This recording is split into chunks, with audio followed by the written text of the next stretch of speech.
वृंदावन में एक महात्मा थे, और ज्यादा पुरानी कथा नहीं।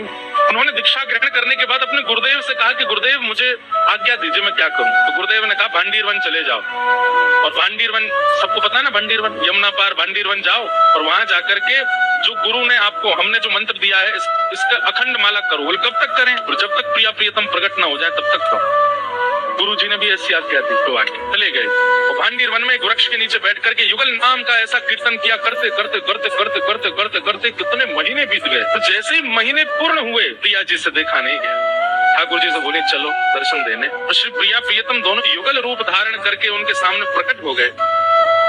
सिर पर हाथ फेरा तो नेत्र खोले, नेत्र खोल करके देखा तो साक्षात श्री प्रियालाल जी सामने खड़े। आपने उनको दंडवत प्रणाम किया। अब हुआ क्या, प्रकट तो हो गए ठाकुर जी। अब प्रकट होकर उनका दर्शन कर रहे हैं, यहाँ से प्रियालाल जी मंद मंद मुस्कुराए, और वो बाबा सामने बैठ करके नेत्रों से अश्रु बहा रहे हैं, वो भी मुस्कुराए। 1 घंटा हो गया। ठाकुर जी बोले श्री जी हाँ विचारे, बोले ये कुछ कहें तो फिर आगे बात तो कुछ बोल ही नहीं रहे। ठाकुर जी बोले बाबा कुछ बोले गो, क्या बोले? भैया आपने युगल मंत्र गाया, हम दोनों प्रकट हो गए, तुम बस प्रणाम करके बैठो, कुछ मांगना हो तो बताओ। आप सर्व भाव से बोले गुरुदेव ने मांगने के लिए नहीं बोला, गुरुदेव ने केवल कहा था कि प्रियालाल प्रकट हो जाए तब तक तब करना है। आप प्रकट हो गए, मांगने की आज्ञा गुरुदेव ने नहीं दी थी। ये भाव सुनते श्री जी के नेत्र सजल हो, कैसे निष्ठा अपने गुरु में। हमें पता चल जाए कि उस पेड़ में भगवान है, महाराज पेड़ को घर ले जाने तक की नौबत ले आएंगे हम। या साक्षात ठाकुर जी सामने प्रकट हो गए, लेकिन उनको याद ही नहीं, वो जानते नहीं कि मुझे क्या मांगना है। मेरे पास ना बुद्धि है, ना मन है, ना कुछ है, सब गुरु जी हैं। उन्होंने आज्ञा नहीं दी थी कि कुछ मांगो।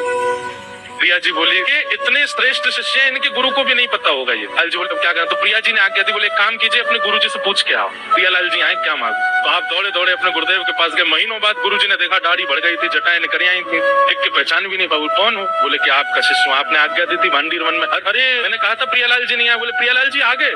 तो गुरुदेव सुन के आश्चर्य कर, प्रियालाल जी आ गए? हाँ, प्रतीक्षा कर रहे हैं भांडीरवन में खड़े हैं। बोले क्यों?